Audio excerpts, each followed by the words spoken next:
Hello, everybody. Welcome to Economics with the Honorable David M. Walker. I'm Nick Palavito. I'll be your host for today's show. And today's show, we're going to discuss a very important topic, Social Security, and how to fix it. This is a topic that politicians avoid. They avoided it for 4 years, 8 years, 10 years, etc. And as they avoid it, this unsound system gets closer and closer to basically going broke, which now is projected in the year 2035, where the Social Security Trust Fund runs out of money. The reason they avoid it is two reasons. There is unpopular decisions that need to be made. Either A, you got to cut benefits. You can't have these huge benefits that they promise because they don't have the money for it. Or B, you need to increase revenue, increase taxes, and bring more money into the system. Both are very unpopular choices. My opinion, you need to do both. Increase revenues and decrease expenses and make the system sound again. But right now, the politicians are ignoring it. But there's one person who doesn't ignore it. We're to bring him on, the Honorable David M. Walker, the former Comptroller General of the United States. And I'm sure he has something to say about the Social Security system. David, this one is a tough one, but it's still fixable. What are your thoughts about Social Security? Yeah, it's actually not very tough, quite frankly. As you know, I was a trustee of Social Security and Medicare from 1990 to 1995. There are trustees, and then there are persons that are appointed by the president, confirmed by the Senate to represent the general public, and I was one of those two. Myself and my federal public trustee, Stan Ross, may God rest his soul, who was commissioner of Social Security during Carter. We blew the whistle to say in 1991 that the so-called Greenspan Commission, which ended up making proposed reforms to Social Security that were enacted in 1983, didn't solve the problem because they did not consider known demographic trends, and therefore we knew we were going to have to come back and deal with it again. Such is clearly the case, and now next time we reform Social Security, we need to make sure that we do consider known demographic trends, so we're not automatically pre-programmed to come back and have to reform it. A couple other things, and then we can get into the details. I worked with President Clinton and the White House, as well as AARP and the Concord Coalition and others, to engage in several forums in 1997, I believe it was, because President Clinton wanted to make Social Security reform one of his legacies before he left office. And we had worked out a framework for reform, which I think could have been enacted in law and is still viable to be enacted today, which we'll talk about a little bit later. But unfortunately, due to his personal indiscretions, he had to deal with impeachment hearings, and as a result, he lost all of his political capital, and therefore was not able to achieve Social Security reform. That framework is still valid. We can talk about it on this call, and let me just mention one other thing. George W. Bush, 43, the younger Bush, tried to engage in Social Security reform at the beginning of his second term. The challenge was he forgot what the second word is in Social Security. It's security, not opportunity. And he was proposing to convert it into a defined contribution type of system, which elicited significant opposition. And as a result, the popularity of his proposal was actually less after he and Vice President Cheney did a number of public events than it was before, and they abandoned their effort. So that's kind of a foundational point. We can get into what we should do here. I'm happy to do that, but it's a very solvable problem. In fact, I've said many times, we have an opportunity to exceed the expectation of every generation of Americans by reforming Social Security, because the young people don't think they're going to get it, and they're wrong. And seniors think they're going to get taken advantage of. I could use other words, but I won't. And the answer is that both of those are wrong. And therefore, we can reform it, phase it in, and exceed the expectation of every generation of Americans. I mean, I call that a win, but the reason we haven't done anything is because Washington is a lag indicator. It only makes tough choices with inspired leadership or a crisis. And in this case, they're evidently waiting for a crisis, which is just downright dumb. Right. And with that, we have a special guest we brought in to discuss Social Security and possible solutions. We'll bring in Mark Higgins, and let's make sure you can get him to the stage. And Mark, let's listen to your opinion on the problems of Social Security and perhaps some solutions. The floor is yours, Counselor.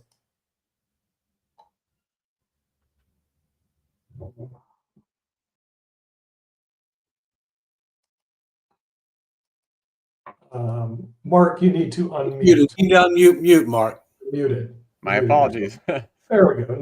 Thank you for the introduction. And, you know, I agree with everything that Dave said.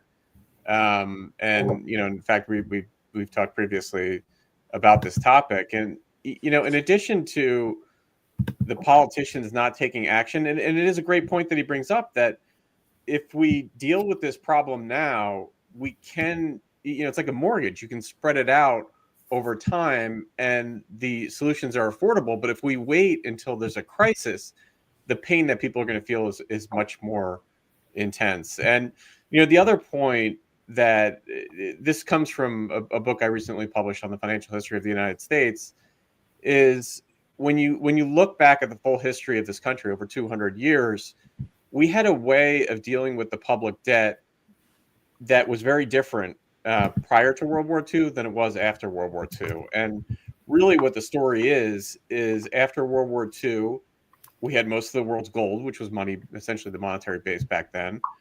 We had an industrial infrastructure that was not only intact, it was significantly enhanced because we were arming our allies.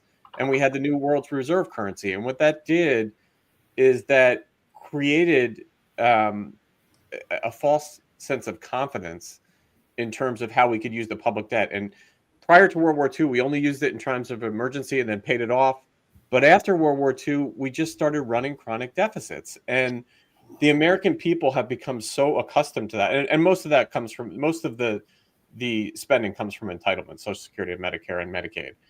And it's going to be one of the challenges I think we have, in addition to the political challenge, is unwinding this mentality that the debt should have been used in this way. And it's something that if you kind of work your way through history for 200 years, you see this obvious shift after World War II, but very few people are talking about that because nobody remembers what it was like before then. We also have another special guest who inspired this program to begin with, because he has a very interesting solution to the Social Security system. And this is Dr. Jonathan Lockwood. So we're bringing in Dr. John Lockwood and to get his take on how to fix Social Security. Yes, and I guarantee you that I agree in principle, by the way, with everything that Mark Higgins has said so far. And the solution which I will present is liable to make some people's heads explode across the country, like, ah!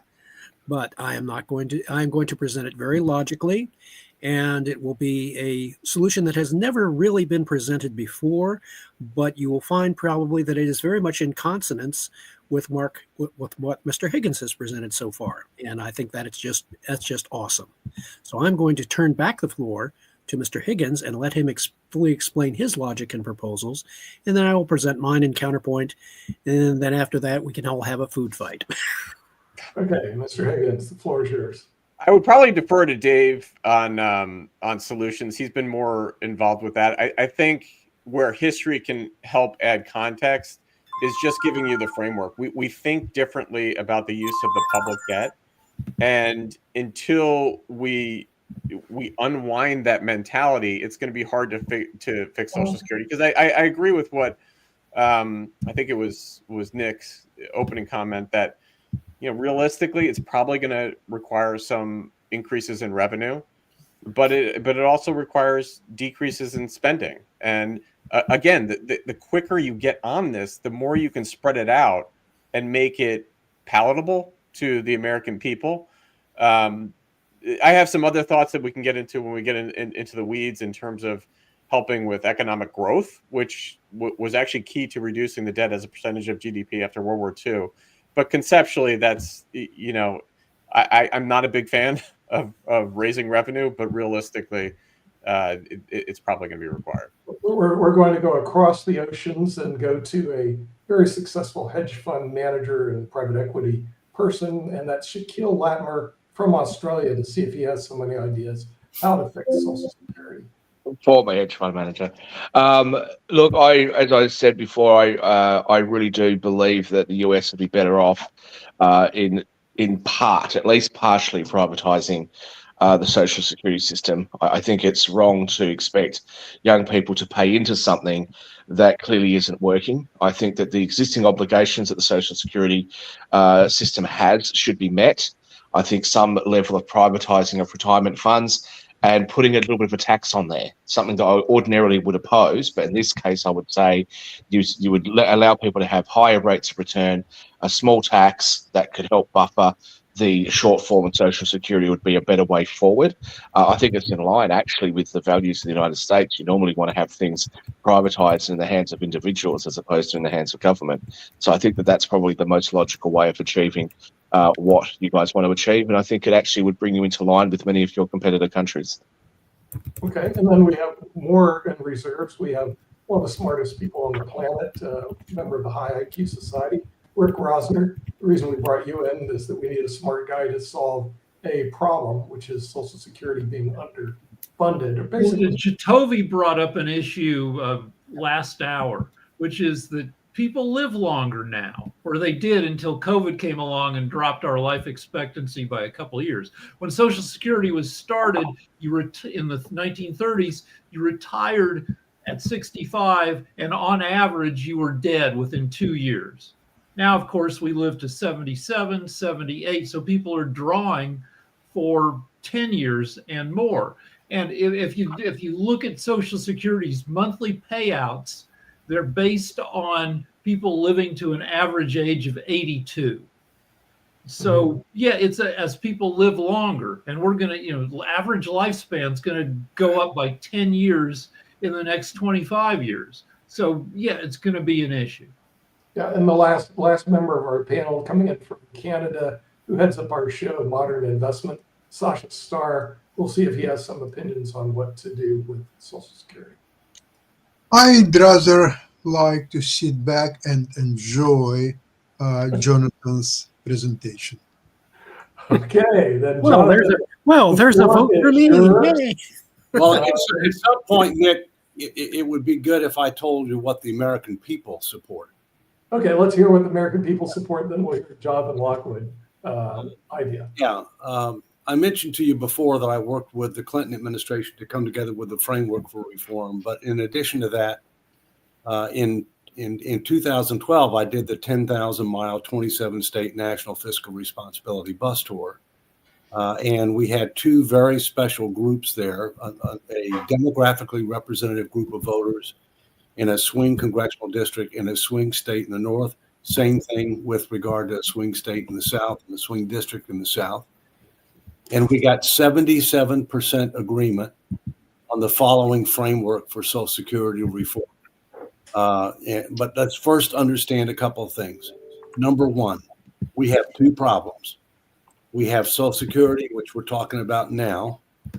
How do we make it solvent, sustainable, secure?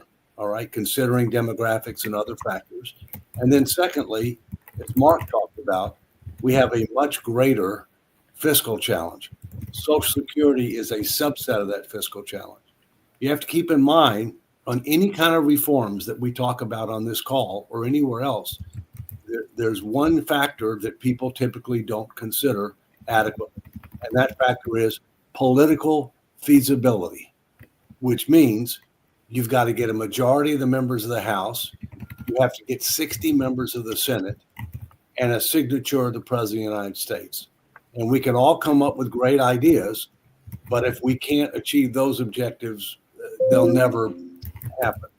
Last thing before I tell you the framework is people need to understand that under current law, that if the trust fund goes to zero and the old age survivors insurance trust fund goes to zero in 2033, if you combine the old age survivor insurance with the disability insurance trust fund, they're separate trust funds, but they can lend to each other. and they've done that before. If you do that, you can last to 2035. But whether it's 2033 or 2035, if nothing is done, then retirement benefits by law will be cut immediately across the board about 21%. That is obviously unacceptable from a social standpoint. It's unacceptable from a political standpoint. It will not happen. The question is, are we going to solve the problem sooner? Or are we going to wait for another crisis like we did in 1983? Let's hope it's the first. Now, here's the framework. First, it has been said by several people, which I agree, it's going to take both revenue increases and benefit adjustments in order to come up with something that's politically feasible and broadly acceptable to the American people. The following is the framework that achieves 77% support. Number one, you raise the taxable wage base cap, roughly double it from where it is now. That's what was done in 1983 under the Reagan administration. The taxable wage base cap was roughly doubled. So that means that people who are making over $170-something thousand up to $340 would pay more in social insurance taxes, but people under that, which is a vast majority of the population, would not pay any more social insurance tax. Secondly, you don't raise the tax rate because the tax rate is very regressive. Most people pay more Social Security taxes than they do income taxes. Thirdly, you change the benefit structure. You don't make it a means-tested welfare program. You keep everybody in it, universal coverage, but you provide somewhat less of a replacement rate for upper middle income and upper income individuals and somewhat of a higher replacement rate for people near the poverty level. So in other words, we're strengthening the benefit for people near the poverty level because we still have many people relying on Social Security primarily or solely as their retirement income.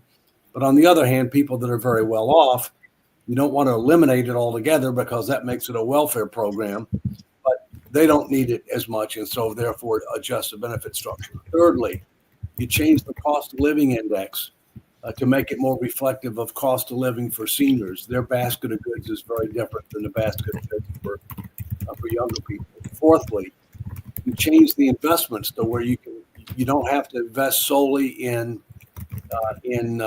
treasury securities. You can have a more diversified portfolio of investments to generate a better rate of return.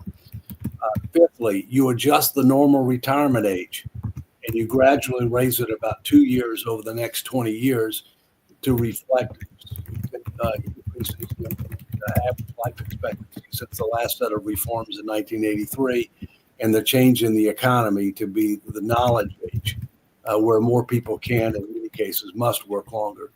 And lastly, but not least, you add an automatic supplemental individual savings account on top of Social Security, modeled along the federal thrift savings plan, where people don't have a private pension or defined contribution plan, in order to get our savings rate up, in order to give them a better rate of return, in order to give them more control, and in order for them to have a more adequate retirement income, because Social Security defined benefit was never intended to be the sole form of retirement income, but it is a defined benefit type payment, which is indexed to inflation, which most pension plans are not, unless you work for the government, and that's a different story. Okay, but so that's a framework, and it's not perfect. I mean, there are a lot of different things that you could do, but my point, and there is a new DC component, as I mentioned, but the key is you have to do something that will solve the problem, including considering demographics, recognizing that this is a piece of the much bigger puzzle. Last thing, I've been calling for a commission for a long time to be able to deal with our fiscal challenge, but we're going to need 2 votes. One vote on Social Security standing alone, and another vote on everything else. And why do I say that? I'm coming back to political feasibility. AARP, which is the 800-pound gorilla in Washington, D.C., wants Social Security to be considered separately, and there's no reason it can't be. But we have to recognize that it's just a piece of the overall problem. And frankly, the bigger problem are things that don't relate to Social Security, like healthcare and other issues. Okay, thank you, Counselor. I think, Mark, you had a question. Yeah, I just had a question because this is actually an interesting conversation because I was actually just talking to my cousin who just recently retired. I mean, literally this month from the GBI, Georgia Bureau of Investigation, and he is now getting ready to collect his pension. So he's in good shape and all along those lines. And I don't think he'll even be worrying about Social Security until he gets to be 62 because he actually retired in his mid 50s. So he was fortunate to be able to retire. Part of that is because of health issues with I believe it was a knee replacement or something like that along those lines. But I was just wondering how many people, because I know that my cousin Jonathan is fortunate in the fact that he had already got that kind of money in set up and had already had to fiscally frugal parents that were, when they were living, taught him and his brother how to be economically viable and everything. But I'm wondering how many people are actually dependent on Social Security as their loan retirement, because I think that that's one of the problems is we got too many people that are dependent on it as their loan retirement because they don't have pensions, they don't have other means, and sometimes they are not as fortunate as cousin Jonathan, who, like I said, literally was able to retire from the government because the GBI is a government office this year and everything. So how many people, David, are retiring? Yeah, Rick may be looking that up now because he's very good at looking this stuff. All right, I'll do that. I know for a fact that over half of the people on Social Security, it's their primary form of retirement, not necessarily their exclusive. That's a different question that you asked. That's all they have. But I know over half of retirees, it's their primary form of retirement income, which means at least 50%, and in some cases, much more than that. And again, it is a defined benefit, and it is indexed to inflation, right? Your friend is in the government, okay? Right, my cousin. And the government is the most highly unionized sector of the economy. The government is by far the highest percentage sector that has defined benefit plans. Most other sectors of the economy have moved away from defined benefit plans. The government is one of the few sectors of the economy that typically provide inflation indexing to benefits, okay? And with regard to your friend, the way that Social Security works, if he's in good health and has a decent expected life expectancy, you should wait as long as you can to claim Social Security, which is what I did, because every year you wait, you get about 8% more, and that 8% more is indexed for inflation. Rick, did you look it up, buddy? I did, and you get a bunch of different numbers because it's all based on surveys and just what people told the surveyors. So one survey says 27% rely solely on Social Security. Another said 40% rely solely. The actual Social Security Administration says 5 to 18% are entirely reliant on Social Security. A Gallup poll said 58% say Social Security is a major source of their retirement income. So the numbers are all over the place. Yeah, that last one is the one I'm talking about, is the primary source, 58%. So but you're right. But you're right. The numbers are all over the place. 58%. But you have a situation here where you're trying to index the Social Security payments to keep up with inflation. One of the biggest issues is that wages in the US don't keep up with inflation. So whatever percentage you put on them, it's never going to be a fully funded and fiscally responsible program. And as some of the comments that are coming in now are saying, at the end of the day, we're asking another generation of people to pay into something that's already broken. So I get what you're saying, David, and I agree with you that political feasibility is really important. But I think that what we should do is to make sure that those people who have paid in get what they actually paid for. Make sure that that there's revenue there to pay them. But you've got to give people alternative options, like many other countries do. With Australia, for example, with superannuation, much of Europe does. You have to do that and then tax those investments, because you can't just force, well, you can, but I don't think it's wise to force young people who are faced with the world today, where they're coming out of high school, they're going into college at much more expensive costs than what previous generations had to incur. They're often having to get master's degrees and PhDs before they enter the workforce because it's so much more competitive. when they do go get a job, it's not paying as much proportionally as what the older generations used to get. They get two people together, try to start a family, and they're still struggling to buy a house, to even put a deposit down on a house, get a loan, all those sorts of things. And then they're told they're going to have to work harder, longer, and get less. And it does sound very, very unfair to young people. So, yes, the problem should be fixed, and young people are going to have to pay for it. But I think the young people should have more of a say here in how this is going to operate. Just keep in mind one thing, Shaquille, and then go to Rick. A vast majority of young people don't think they're going to get anything from Social Security, and they're wrong. And so what we're doing is that we're coming up with it so that everybody gets more than they think they're going to get. And this is not an investment system. I mean, this is not a typical insurance program. It is a social insurance program.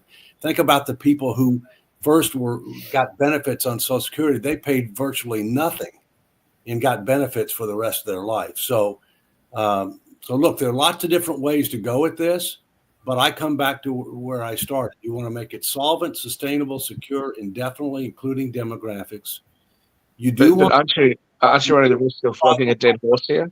Excuse me. Aren't you running the? Excuse me. You do want to provide more options, but whatever you do has got to be politically feasible. So let me Aren't you running the discuss. risk of flogging a dead horse? Europe's tried this and they scrapped these programs for the very same reason, that you had demographic changes, you had people living a little bit older, and they weren't able to sustain the revenue that they needed. So isn't that sort of what the US is doing, is they're still trying to do something that might have worked 100 years ago but isn't working now? All right, let me discuss a couple numbers. Social Security payouts are based on Social Security thinking you're going to live to 82. If you live to 82, it doesn't matter when you start the payouts. You get the same lump sum by the time you're dead at 82. If you think you're going to live longer than 82, then you want to wait, because then you'll beat the system and you'll get more money by getting bigger payouts per month. That's hold on. The other set of numbers is the Congress coming in on January 6th is going to be 215 Dems to 219 Republicans, because Gates resigned, and probably even fewer Republicans because a couple of them are going to be part of Trump's cabinet. So equally divided. So anything done on Social Security in the House has to be bipartisan. Okay, let's put some gas on the fire. Jonathan Lockwood.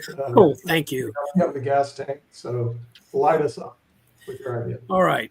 Now, the good news is that what I'm about to suggest plays off of several of the ideas mentioned by some of our fellow guests, such as Rick Rosner. Now, Rick, to his credit, mentioned the fact that originally Social Security was designed with you're eligible at age 62, but the life expectancy was below that. And then over the years, doggone it, Americans started living longer, and we started having more and more of a deficit occurring.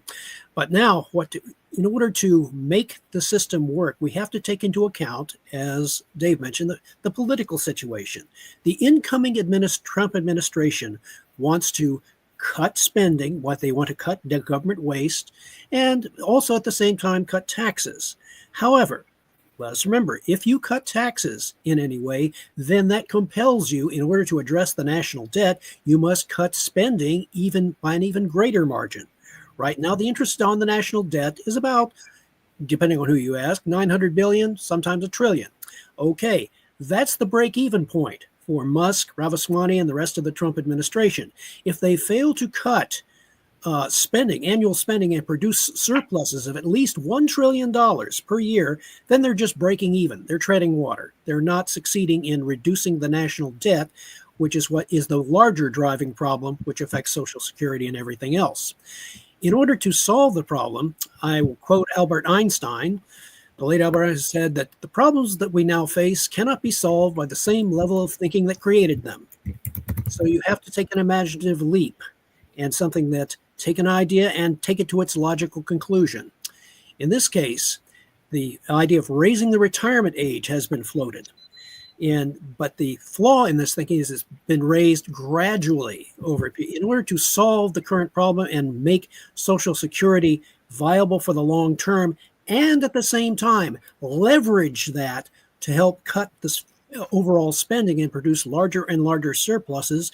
Is this: you take the current eligibility age, which is 67, and you raise the overall eligibility age for Social Security to age 75, and you do not phase it in. You make it instant. It instantly goes to 75 for everyone, past, present, future. Now, the advantage of this is it does not, anyone who is currently on Social Security is not thrown off of Social Security. What this does is it freezes the number of people who are currently on Social Security at present levels for a minimum period of 8 years. During that 8 years, what happens to the people who are on Social Security? They start dying. The number decreases. As the number decreases, you start generating larger and larger surpluses, which you can then direct towards paying the national debt in conjunction with the Trump administration's other efforts to reduce spending and the national debt. As a result of this little thought experiment, you will be able to sustain surpluses, multi-trillion-dollar surpluses, over a period of 8 years, which could significantly reduce the interest rate on the national debt, and it starts a reverse snowball effect. It kicks the entire debt cycle process into reverse. That is a radical idea. What it says to the younger generation is, to everyone else, is, okay, the eligibility age is now 75. Within that framework, you have to work on savings and investment plans, which can be carried out by the states or by supplementary reforms, such as other people on this panel have mentioned. But what you need to do in order to make Social Security not only solvent for the long term, but also leverage it so that it helps pay down the national debt, is raise the eligibility age to 75. And oh, by the way, that does provide room for, such as Nick has mentioned at one point, lifting the cap on paying it. That raises taxes for a certain portion of the population, but generates more revenue. But you create an engine. You are creating a mechanism which automatically starts driving down spending on Social Security, but at the same time for a period of 8 years, and that allows the American public and the rest of the government to see what the results are and say, okay, if the results are as I predict will happen, you get larger and larger surpluses, then you're going to have a greater portion of the American population saying, we like this, we can work with this. Social Security will still be there for the younger generations as they approach 75, and presumably as our health levels increase and so forth. But that is a radical idea. That I confess, that is a radical idea. Jumping the age, do not phase it in, make it instant, and apply it across the board. And if the Trump administration is going to expend its political capital that it has, it should expend it on doing that, and you do that in conjunction with their other efforts to reduce government waste, reduce spending, lower taxes to generate economic growth. But if you do that, remember, you must generate a much larger spending decrease. And that is how I propose to do it. Let the food fight begin. And it starts with David Walker. Let me start. Well, thank you, Doctor, for that idea. I will be candid to tell you, I think there is zero chance that would be adopted by the Congress. Oh yeah, that there is that little long. And that's why I come back to political feasibility, right? Secondly, let me remind you that both Donald Trump and Kamala Harris said that they were not going to touch Social Security or Medicare. That is a big mistake. Hopefully, Trump will change his mind on that. But if he does change his mind on that, it's going to have to be part of a commission process, because that's the only way you can tell the ground for a tough vote in Congress. Thirdly, DOGE has still got to be better defined.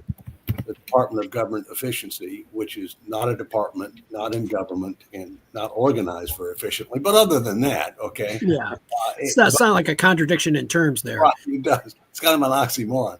But it's much needed. It's long overdue. It's kind of to me, it's a Grace Commission on steroids. And it appears that it's going to focus on the organization and operations of government, not tax policy, not, Social Security, not Medicare, not, priorities with regard to overall spending or policy issues. And so ultimately what's going to have to happen is DOGE is going to have to do its thing. If it goes about it the right way, I think it can save several $100 billion a year. There's no way it's going to save $2 trillion a year. Okay. But it could save several $100 billion a year. But then how are we going to get with the rest? That's why we're going to have to take on Social Security. We're going to have to take on Medicare and Medicaid, and we're going to have to reprioritize and reduce discretionary spending in other areas of government, including defense. There's a lot of waste in defense, and we're going to have to generate more revenues as a percentage of GDP. And that's through comprehensive tax reform that makes it simpler, fairer, more maintains competitiveness, but also makes it more enforceable, because right now it's way overly complex. Not enough people are paying something, and the wealthy aren't paying as much as they should. So, one of the things we really got to deal with on this is it's not just what needs to be done, but how do we get it done? It's the old thing. I used to be with Price Waterhouse, and they had now they're Guidehouse, the part I was with. And they used to have a good saying. The strategy was strategy to execution. We need to have a strategy, but we need to also have a way to figure out how we're going to execute the strategy. And that's why it's not just what needs to be done, but how do we get it done in order to make it politically feasible. Yes, Shaquille. I just want to quickly, without changing the topic too much, I just want to touch on something that David mentioned there, and just I think that we're all concerned about. If the Social Security trust funds are, at risk of running out of money, as I understand, the Medicare trust funds are at risk as well. And if I understand your system correctly, Medicare mostly kicks in for the older generation. Younger people tend to have private health insurance if they can afford it. Is there a similar sort of proposal that you would suggest with Medicare in order to make sure that it is funded and functional for people that need it? Yeah, we probably want to have a separate discussion about Medicare and healthcare, because it's a much bigger challenge. But the bottom line is Medicare has a similar Medicare Part A. There's actually several programs for Medicare. Medicare Part A, which is for hospital insurance. And it is for people 65 and over. So it's only for people 65 and over. Medicaid is for the poor. But it is projected to run out of money within the next 10 years or so. And the gap is about 10 to 15%. They have a 10 to 15% gap. So what do you do with that? Do you cut physician payments? Do you cut what's covered? Do you raise revenues? Or you do some combination thereof. I think one of the things that we have to keep in mind in the United States, and I'll just leave it at this for right now, because Social Security is enough to digest, I think, today, is we're the only country on earth that I know of that writes a blank check for health care. We don't have a cap on how much we're willing to pay for health care. And even countries like Sweden that have socialized insurance cradle to grave have a cap on what they're willing to pay. We're writing a blank check. That's got to change. And a number of other things have to change with regard to the overall healthcare system, including, while we're trying to control healthcare costs, we subsidize healthcare costs to the tune of several $100 billion a year through the tax code. Individuals do not pay income tax or payroll tax on provided and paid healthcare, which disassociates them from the true cost of healthcare and exacerbates our problem. Kim? Yeah, so taking a look at the fact that people make 8% a year on their Social Security while they let it accrue, perhaps reducing that interest rate a little bit, and giving the younger people an opportunity to continue paying in. Don't tell them that they have to wait longer to get it, because, a lot of people don't live that long. Although life expectancy has grown, But when I take a look at some of these things, why not inspire the youth? Yeah, I've read something that was posted, but give them something to and worth investing in. So, like, I have decided not to pay my insurance and my taxes through escrow anymore. I want to make interest on that myself. So I put money aside to pay that later and earn my interest on that. Teach the children to invest their money and give them high reward for doing so, like if they're investing in their future. But when I take a look at, if they're giving 8% back to people waiting, why not reduce that just a little bit and spread that out amongst the people? 8% is a lot. It's higher than the average, most people make on their investments. And I think that would be one place. And get the sticky fingers out of it. Use AI, use blockchain. People pay in and the system pays out. But get the sticky fingers out of it. And I read that one too. So. Several key points. First, anybody can retire as early as 62, and nobody is talking about changing that. The only thing that people are talking about is whether or not you change the normal retirement age, which right now is 67, as to whether or not that should go up anymore. Secondly, the 8% is basically an actuarial adjustment. As Rick mentioned before, the benefit structure is such that they assume that you're going to live to a certain age. And if you don't end up taking your benefits as early, then by delaying taking your benefits, then you get 8% more per year because they're paying you out for fewer years based upon so it's not it's basically, how much more you get for this, assuming that you're going to live to a certain year where everything comes out equal. And then last, and we talked about this before, we desperately need to require a financial literacy course before people graduate from high school. Okay. Yes. It's one of the reasons that we have a lot of problems that we have, including too many people relying upon Social Security as their sole or primary source of retirement income. Never intended to be, not adequate. And so something's got to change. Well, and I agree with you on that. We also have too many of the youth graduating in such high debt that they don't want to continue working here in the United States anymore because it's not to their benefit. So, I mean, this whole country is in a mess because anyone in office didn't have financial literacy background. And that's an apparent, statement right there. I mean, that is true. That is so true because no one should have been making the mistakes that have happened. But I would slightly disagree with you on the 8%. I think if we reduce that and spread it out and let the money accrue back into the trust to grow, I think that it would be better all the way around rather than changing the age and adjusting other things or just deleting it completely. If it's earning 8%, I would hope that it's earning more. I was taking a look at the numbers of the 1 year in 2016. It received $958 billion in income and spent $922 billion. I'm sure it's far worse now, although they did claim over 825,000 people who were getting it during COVID died. So that was 825,000 people it reduced. COVID reduced. You go to Mark. One quick comment, and that is, by law, rightly or wrongly, any surplus in the Social Security and Medicare system has to be invested in U.S. Treasury securities or other debt that is guaranteed by the full faith and credit of the United States government. Needless to say, U.S. Treasury securities don't earn anywhere near 8%, although the rate is up significantly over several years ago. Mark, you had your hand up?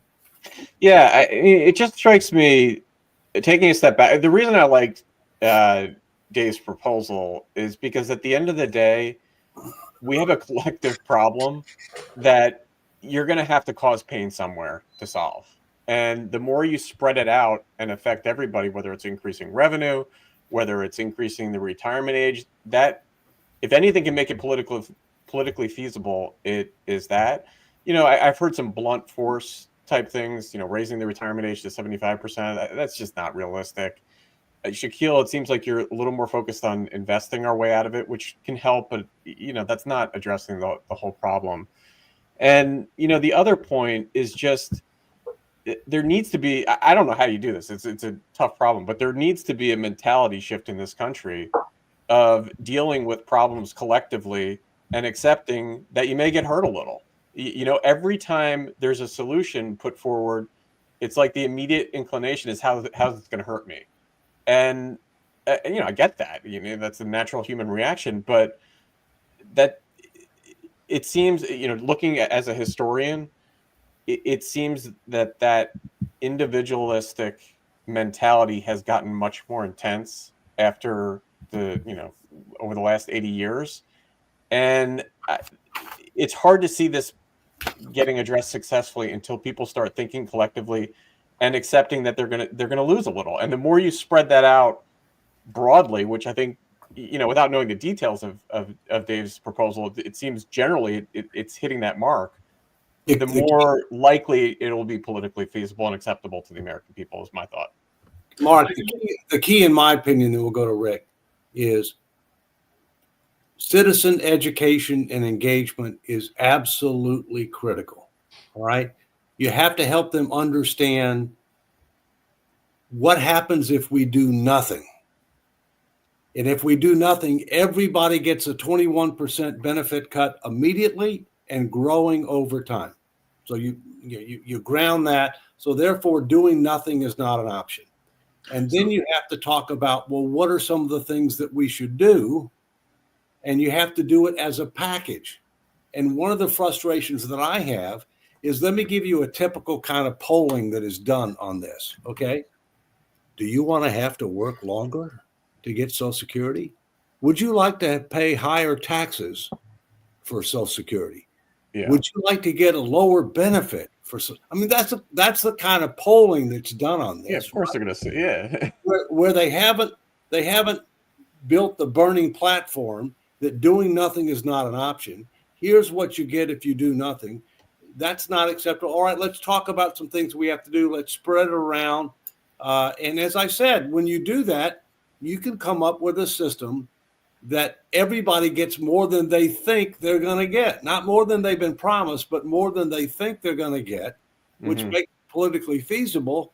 And that's the approach we need to take. And whether it be for Social Security reform or comprehensive fiscal reform, citizen education engagement and some type of a formal mechanism, commission mechanism, is the way forward to get people to make decisions before we have an actual crisis that will force them to make a decision. So I agree with Mark that we've gotten more selfish in the past 80 years since World War II. World War II, you got drafted, you had a 10% chance of getting killed when you were shipped off to war.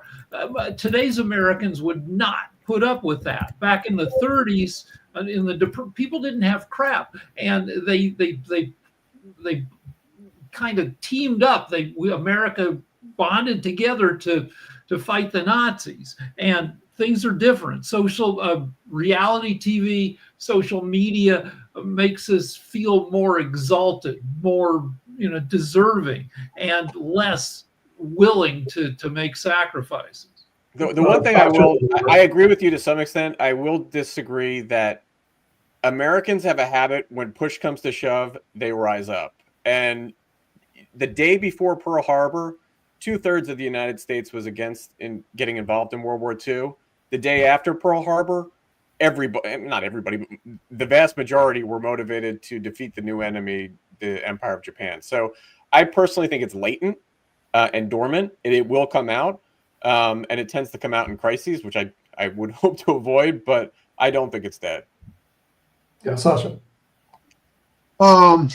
This conversation strikes me as a quite unusual in terms that just a couple of weeks ago, Donald Trump was elected a new 47th president of the United States. He won a majority vote as well. He won the Senate, he won the House, he has the judiciary. I mean, so there is a new era in American politics, nothing to do with the previous 4 years or even 40 years, if you wish. It's something completely new. So with the talent available to him, such as J.D. Vance and Ramaswamy, and of course the great Elon Musk, Yeah. do you think he needs anybody's advice what to do with this or that? Aren't we wasting our time? No, first you have to understand that he won the Electoral College. He won the popular vote. He did not win a majority of the American people, but he won the popular vote, which hasn't happened for a Republican in 20 years. He won a clear victory. The Senate is now Republican. The House is still Republican, but very, very close margins. All right. Here's the key. You can have all kinds of super bright people and you can have all kinds of good ideas. But if you don't engage the American people in ways that will enable the Congress, which is a lag indicator and is primarily concerned with keeping their job, if you don't engage the American people in the right way to be able to till the ground, set the table for a vote that otherwise they would never vote on, you won't be successful. You know, it's as simple as that. Well, Mark, let it be that way. Well, let the things fall where they do, and I don't think that he needs anybody's help in that department at all. That's my opinion. Well, where he needs help is he needs help engaging the American people, right? I mean, that's where he needs help. I mean, you know, as I said, there are ideas like Social Security, which is what this program's about. You know, there have been ideas about how to reform Social Security that have been broadly acceptable for, 25 years. All right. But nothing's been done. And nothing's been done in part because we haven't had a president exerting leadership on it, including the current president, including the president-elect. He said he doesn't want to touch it. Right. So hopefully he'll change his mind on that. But in order to be able to get it done, you may or may not be familiar, Sasha, with something called Simpson-Bowles. That was a commission that was done back in 2010 to try to do comprehensive fiscal reform, but President Obama abandoned it.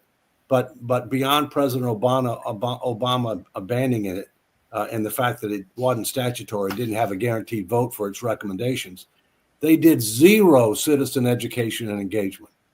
They did zero of engaging the people. We need to make these changes. What do you think? Here are some ideas. And that's a fatal flaw, because the people are way ahead of the politicians. They know you can't continue to do what we're doing. And they're willing to accept tough choices if they're part of a comprehensive goal-based plan consistent with principles and values that bring people together rather than divide them apart. 92% would agree with that. Mark, you're muted. Muted, Mark. You're muted. Myself and everything.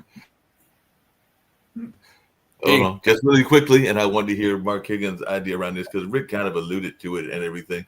I would say it's been ever since the Reagan era, and I do remember a very popular movie called Wall Street and everything, that there was this notion of a greed mentality in the United States, and that might be part of the problem with our fiscal responsibility and our thoughts around fiscal responsibility. So do you think of a way outside of maybe controlling some of the media outlets that we can get rid of this greed mentality, which I think is part of the problem even with Social Security? But I just wanted your take on this, Mark Higgins, because you kind of alluded to it, but I was just wondering your take as a historian, because that's been it's a tough thing.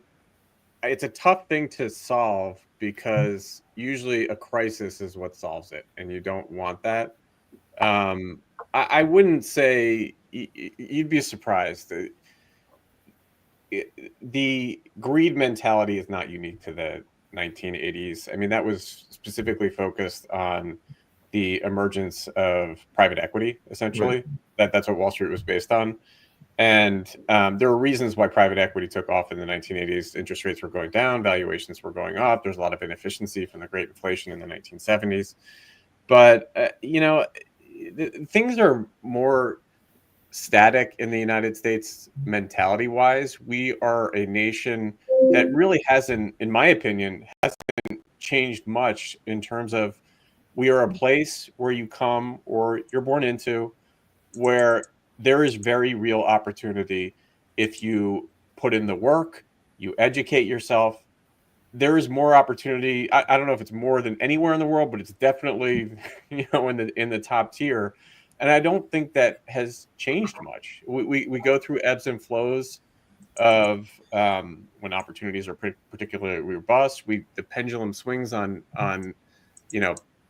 political history, but at the end of the day, that drive and the opportunity in the United States, the desire to make things better, the desire to fix things, the desire to make the world a better place. We don't always succeed, but there's something about the United States. I haven't seen that disappear, and it may seem dormant now. I don't think it has disappeared. I think it's still present. I don't know. I'm interested in seeing what Mark thinks about this, but it's hard to fight greed when we have so much great stuff. In the 1930s, even if you were rich, you only could buy stuff made in the 1930s, which was mostly crappy. Now we've got, with all the technology and our devices, we have, we live like kings compared to people of the World War II era. That's something that Charlie Munger would drill in on. He lived through the Great Depression, and he would just be mystified by, that was real time of desperation. Now, you get into the details of it. It was a lot of policy mistakes, but it's a good point. We've become so accustomed to having a lot relative to history, but you don't compare yourself to history. You compare yourself to your neighbor. There's a great quote that I often use from J. Pierpont Morgan, the founder of, they wouldn't buy Pierpont, but, he's J.P. Morgan. And he said, nothing so undermines your financial judgment as the sight of your neighbor getting rich. And it is a truth that is just as true today, if not more so today, because of social media, as it was in the late 1800s. I think. Go ahead. Oftentimes they're not rich; they're just heavily in debt because they've borrowed the money for the new car and the shiny house and the expensive holiday that they're going on. Kim, go ahead, and then I'll wrap up. So I was just going to make a point that when my husband and I were younger, our financial advisor told us not to rely on pensions, Social Security, or anything to retire with, to rely on ourselves.